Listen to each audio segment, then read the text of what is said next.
Hi, my name is Joe Wu. I work in the mostly 5 electrical area for both the on-chip low-power interconnect like UCIe as well as serial I/O like PCIe, etc.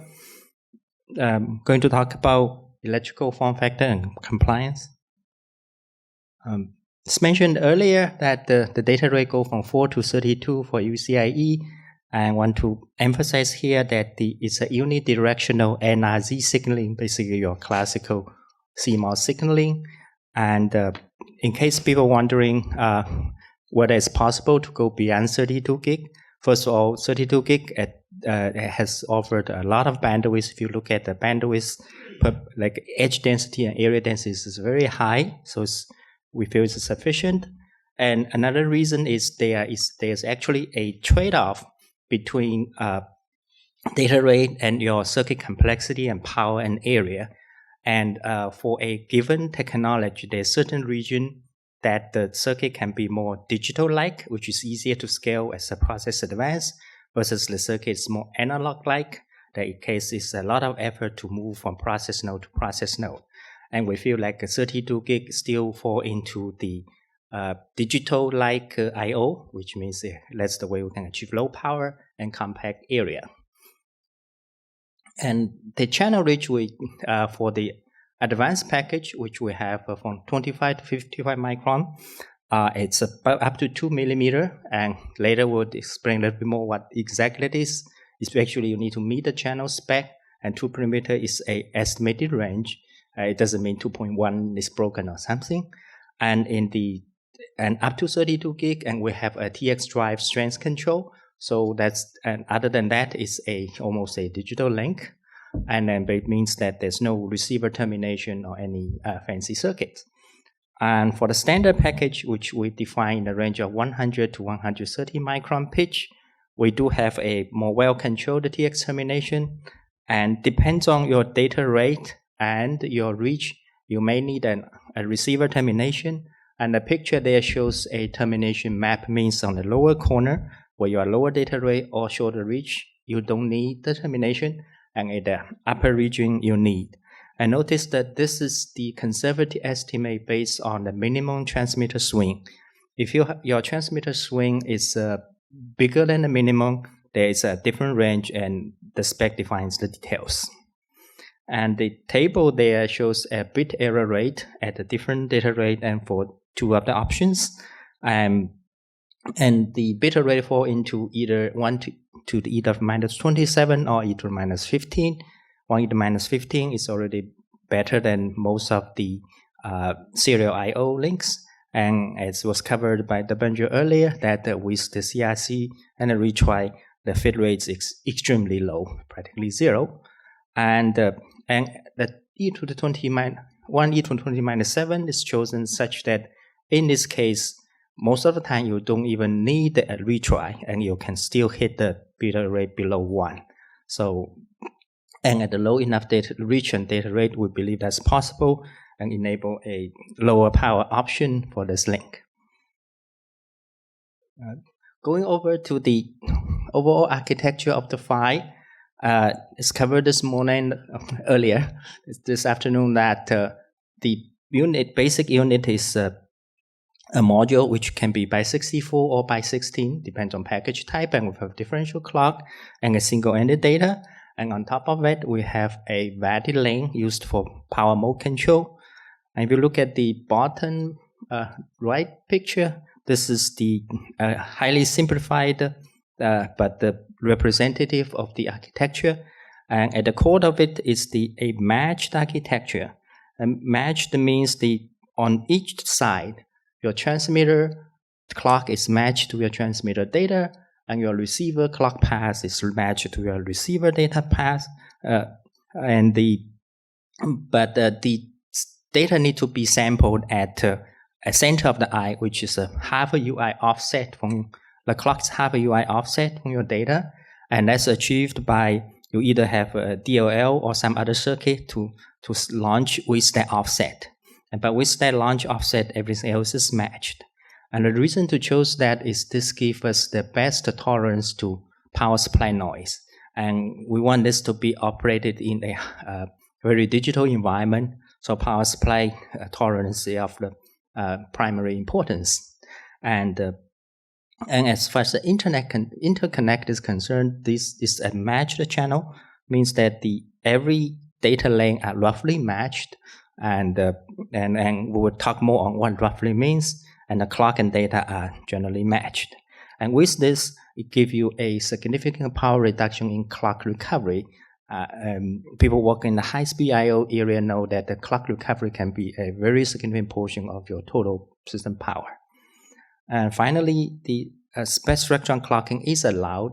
So, being a forward clock architecture, there's zero average PPM difference between transmitter and receiver, as well as the zero PPM difference, average PPM difference between the TX and RX on the same side. So basically, SSC is allowed, but they are moving all together.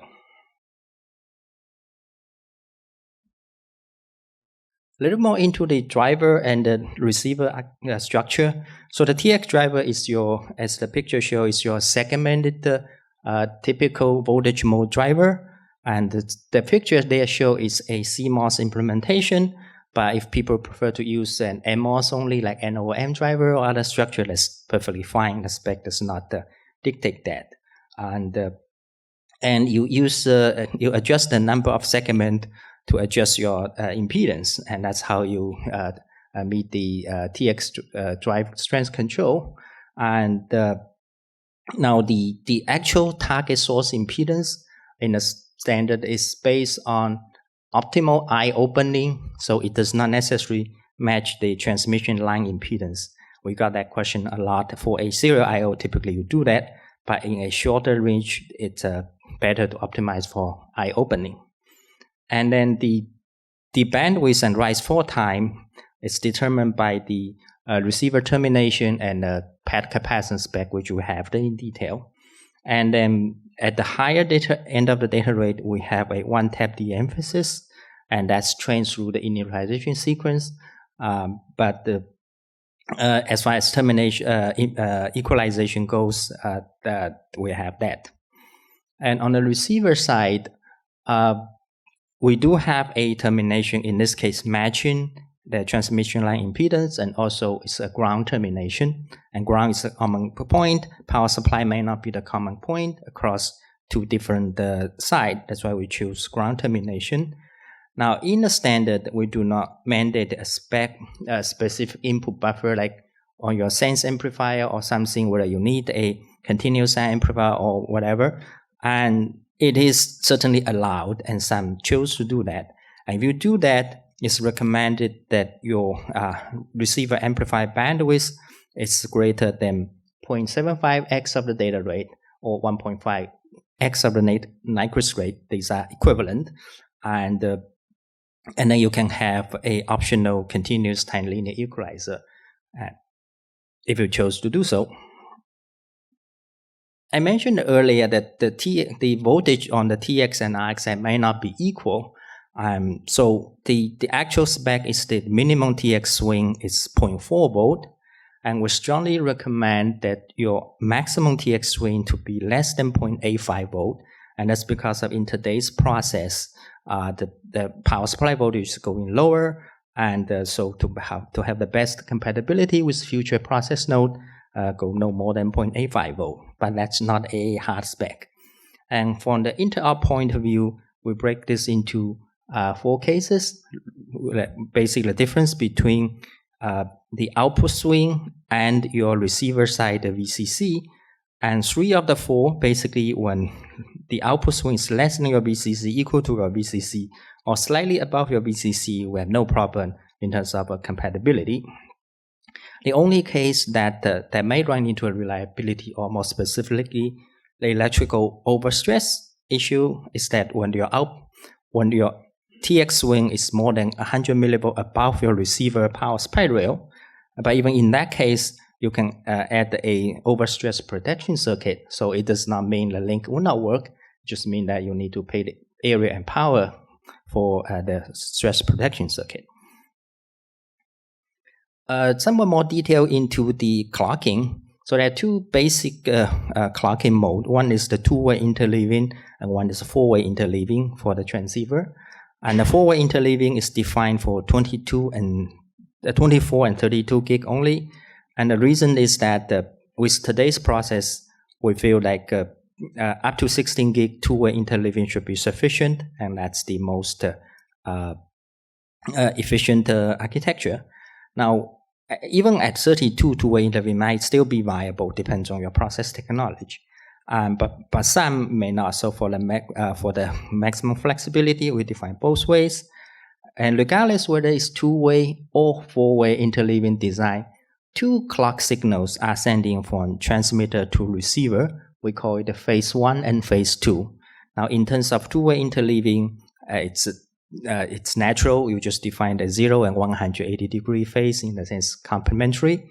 Now, in the case of four-way interleaving, these two clock phases are 45 and 135 degrees with respect to data, or the phase between the two clocks are 90 degrees apart. In other words, they are single-ended quadrature phase. They are not complementary signals. Now, regardless of four-way or two-way interleaving, the architecture defined is such that you have an independent, even, and odd phase control. So these two clocks are trained separately and with independent adjustment. So that way we can adjust out any duty cycle error. And the training flow will cover later, and I think Swadesh covered briefly as well. Now, in terms of clock adjustment, we have, in summary, 3 levels. The first level is the global adjustment, means you adjust your clock with respect to your whole cluster. And so you sweep your clock against your whole cluster. And we, as I mentioned, we have a separate even and odd, but other than that is one adjustment. And for lower data rate or even intermediate data rate, we feel that will be sufficient. And that gives you the lowest power. But if your data rate go beyond certain speed, because of the clock distribution is not perfectly matched, you may need some per lane adjustment. And the first level is the local TX adjustment. Here we basically, you have for each of the TX lane, you adjust slightly. And if you go to really, really high data rate, like closer to 32 gig, your receiver may need the adjustment. And so we define that option as well. So, but note that all these are one-time or power-on training. We do not have a continuous clock recovery at any data rate, and that's important for low power. And not showing in the picture, but we have a data valley bit to gate the clock distribution in case there's no data or there's no traffic. And we'll talk more on that in the next slide. And we also have a track bit to do the background training, as well as to track the environmental variables. Yeah. So as mentioned, that we have a valley bit to gate the clock. The idea is that when the valley is some kind of like a data available. Now, when you do not have a data, after some post-ample time, as shown in the figure there, then you have the option to just shut down your clock. And then when there's data coming in, as the value goes high, and then your clock the clock come back, and your data, and then your receiver or the through forward clock or receiver circuit also come back. And so that's how, and this picture here is only for the unterminated link. We have equivalent of terminated link as well. And through this dynamic gating, we are able to achieve, I think what Debendra mentioned this morning, a near linear relationship between your activity factor and your power. So it's not just, UCIe is just not aim for a lower peak power, but also in the actual usage. For this kind of a link, pack capacitance it's actually has a fourth order performance impact. It's always important for any high speed, but it's actually important for a short reach link. And for this reason, we have a quite aggressive pack capacitance and ESD target. For ESD, the spec is a 30 volt CDM, and it will scale further. Looking at the right picture, right bottom picture, we anticipate go to something like 5 or 3 volt in future, and it's aligned with the ESD industry console. And for the standard package, we anticipate that something like a T-coil will be used in your actual design. And the right top picture shows the what's the T-coil impact. Basically, what's the channel impact with and without T-coil, and it's quite significant. And the T-coil size, based on today's technology, is actually quite manageable, and it's actually widely used in serial I/O. This is not to say one must use T-coil in your design as a standard. It's agnostic to that, but this is to say the reason we target a very aggressive pack capacitance is because we think technology like T-coil is available. So the effective capacitance is actually lower than your actual capacitance. And one to some more 5 features. I think sideband was covered this morning, and that's the picture of like logical picture of the sideband over there. I want to emphasize that the sideband does not use any shoreline. It's sitting behind the main band through some depops and bumps. So adding a sideband does not reduce your bandwidth density by any means.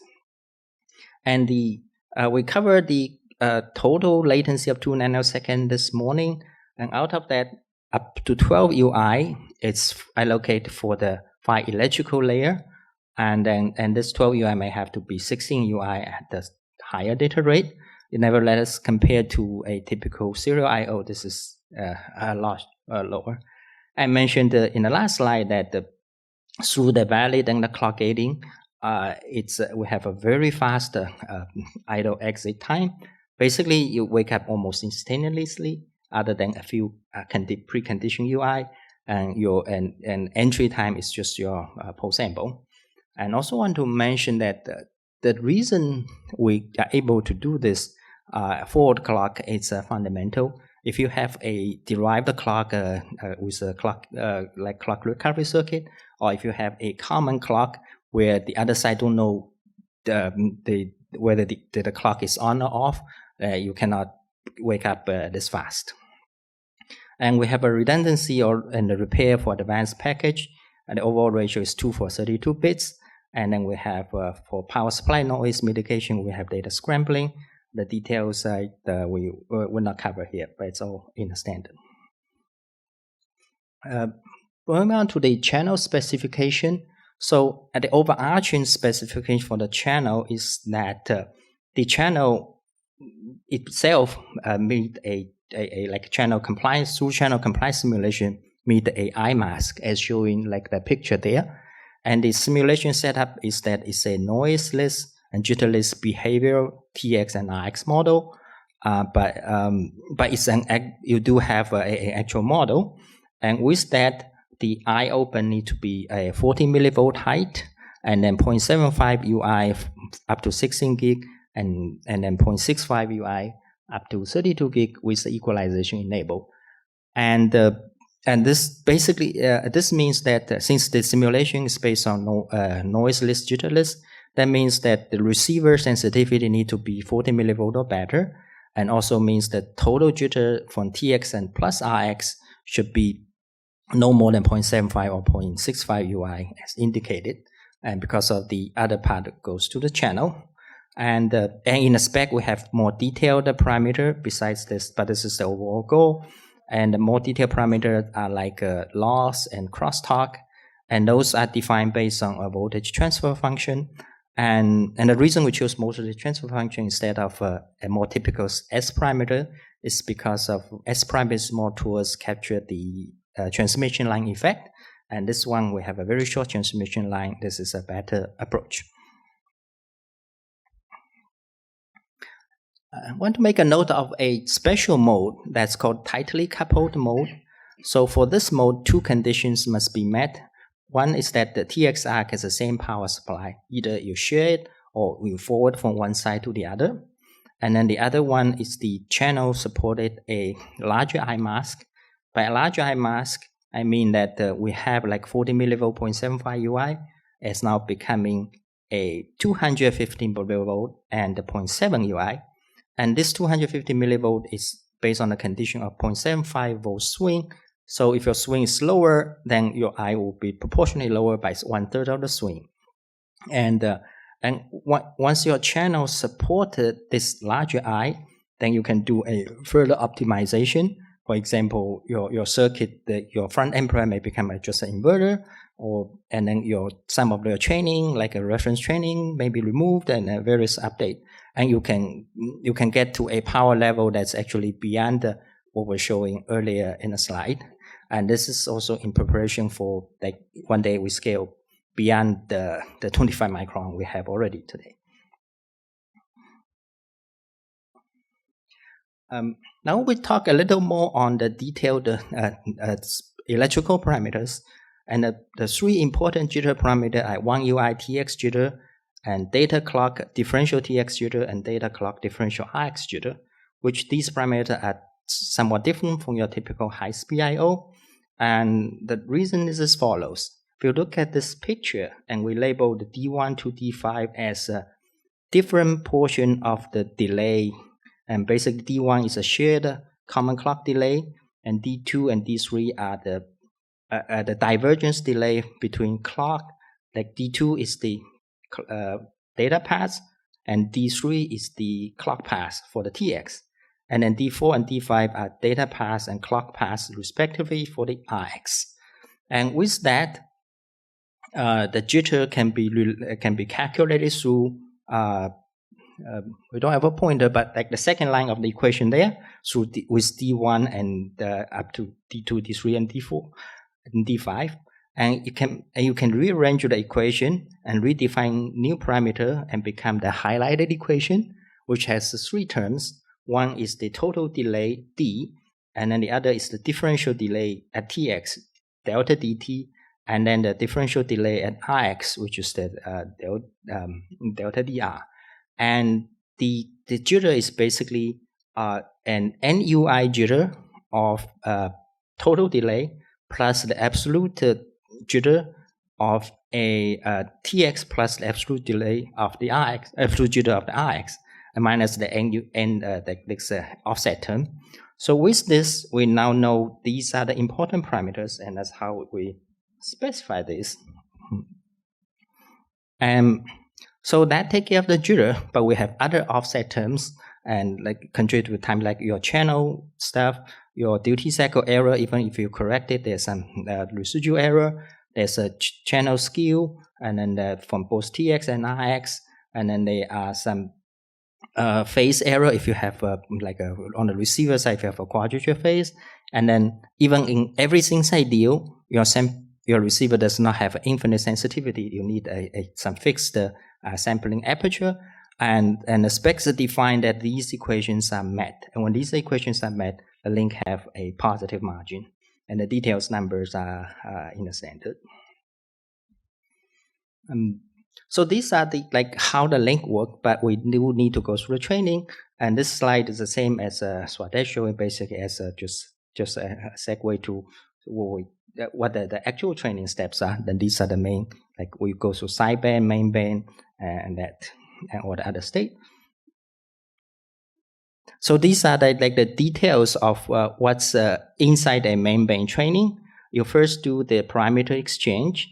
There's an underlying assumption that the 4 gig does not need training, and that's the baseline speed. So you start to set at 4 gig, and you do the parameter exchange, and then you do your each side do your calibration for your receiver, transmitter, and then you start to decide whether you need any repair, and then repair has a sequence of clock and the valid, and then whether you need to, for the main band signal, whether there's a lane reversal, you have to apply it, and then whether there's some bumps for the main band that needs repair, you do the repair. And by repair, it's a general terms. In terms of a standard package, there's no repair, but you have to do you may do a with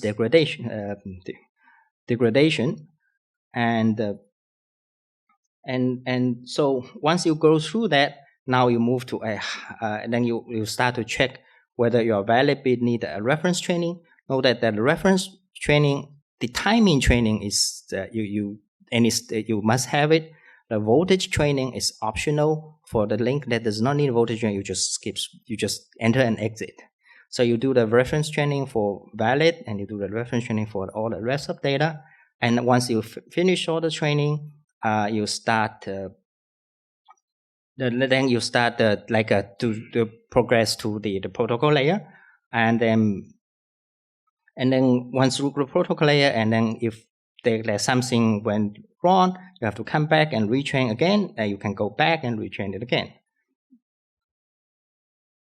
But basically, that you do a two pass. You do the baseline, you move to higher speed, and then if either side cannot support a high speed, then you degrade to a lower speed, the highest speed both sides can support, and then you connect. And this is the summary table. I think the bench already showed this table earlier, but this is just with some more details. And with we have a target idle power of 15% and some of the specific numbers and that. So in the interest of time, we will not go over that in detail. And another thing is the power is a range. So I believe this slide is also a form of this slide was shown earlier. This is we're talking about now form factor. And UCIe support both the 2D, which is standard package for lower cost, and an advanced package we call it 3D. And the three different technologies shown there, but certainly not limited to that.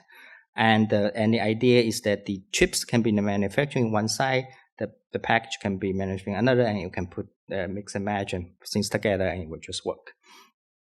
And now let's first talk about the standard package. So in the spec, we define two options, or just put it that we define these two options more detail.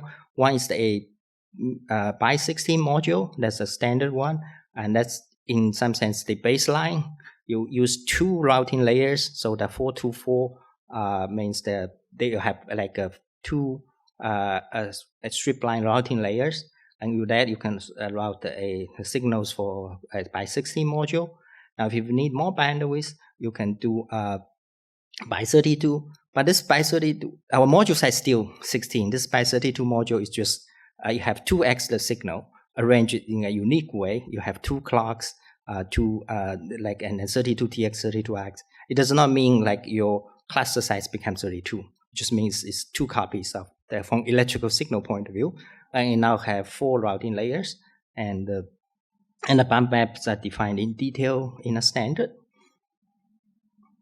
And then this is more of a 3D view of what that bump is. That the left picture there is basically show where's the TX located, where's RX located, and which TX is talking to which RX.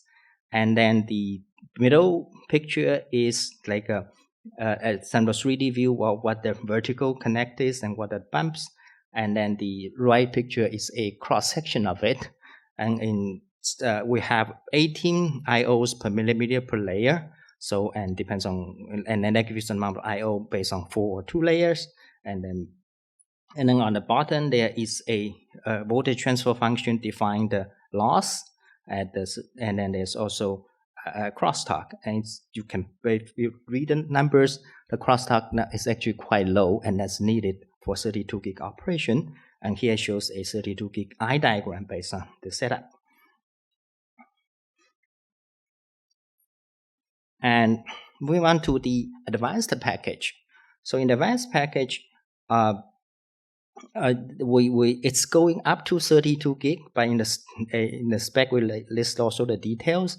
When your bump it's say 25 micron, like a smaller bump, you really don't need the 32 gig to achieve the same bandwidth density. You can go lower speed, and that's one reason. And the other reason is that you might be the 32 gig circuit might be more complicated, might be larger in size, so you may not be able to fit in a smaller bump.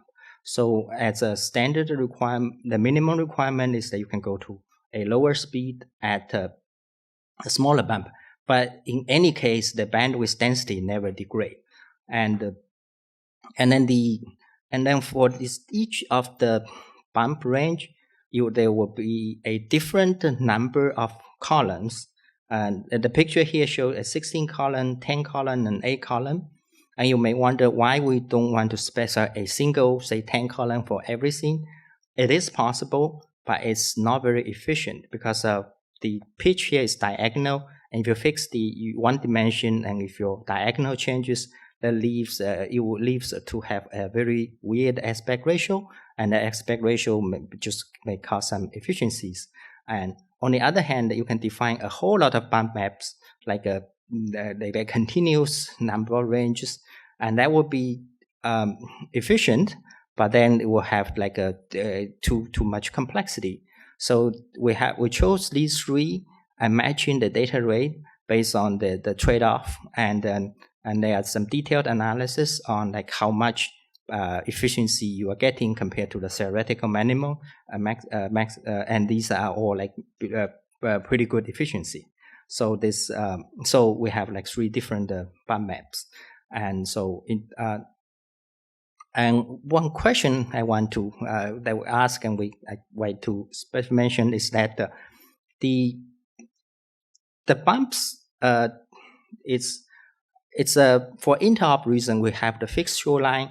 You must also meet the specific exit order regardless how many columns you have, but we do not mandate it like all the power and ground to be exactly like this. This will give the flexibility. So somebody with a lower order process that need consume higher power, that need more power and ground bumps, you can add rows of power and ground, and then. But we do believe that if you hit the low end of the spec target, like 0.25 picojoule per bit, this should be sufficient. But if somebody is at 0.5 or 0.6, it's your choice to add more power and ground. And this is basically a similar 3D view of that advanced package, and then the voltage transfer function. And in this particular one, it's for 16 gig, so the eye diagram is for 16 gig.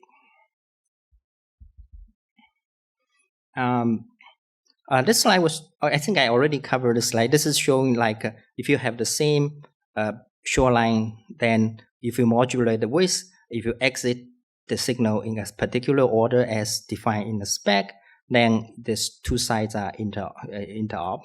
And so just two conditions: same width per module, and the fixed specific exit order. I want to talk a little bit about compliance. I think there was also a question, and this it's a very much work in progress. The work group still actively working on that. And the goal of compliance is to validate the main band signal of a device under test. And you really need a known good die, which we call the golden die, to test against it. And so it comes with the assumption that the sideband is working, because we're using this sideband to enable the compliance test, like read the software, access the registers, looking at the different layers and all that. So the sideband is a must-have feature for any compliance test. And in future, we'll have a separate compliance document to describe the detailed compliance setup, including the channel model, the package level details, and what kind of tests you want to do, and what are the requirement for the golden die.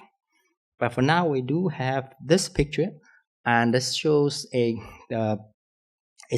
two pictures combined, and one is the standard package, and the top is the side view, bottom is the top view, and you can have a golden die, and you can have a device under test, and you have a interconnect, and same goes for the advanced package with somewhat more complicated packaging model.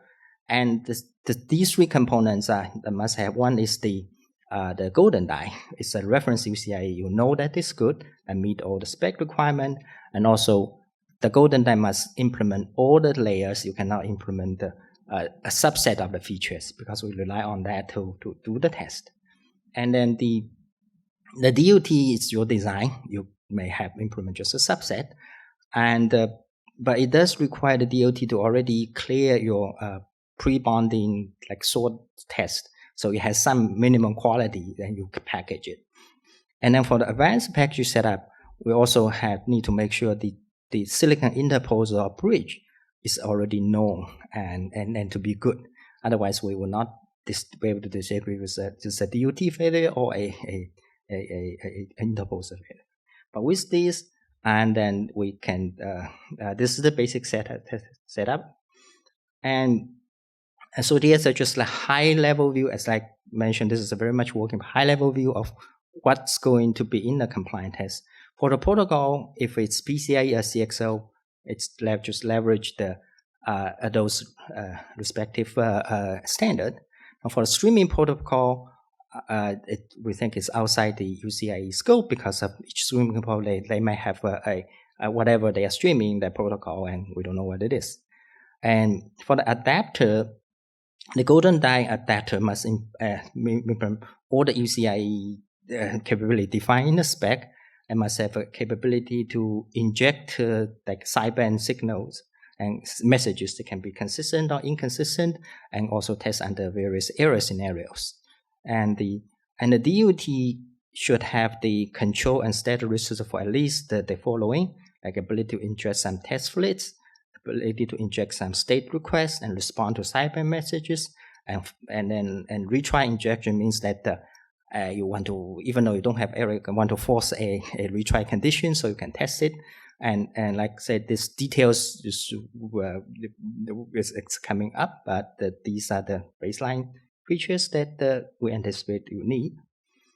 And for the electrical layer, the golden die must be able to like force a timeout on different conditions, so we can test that. And we think these are the minimum features that will be tested. And one is the timing. You can basically measure your eye, how big your eye is.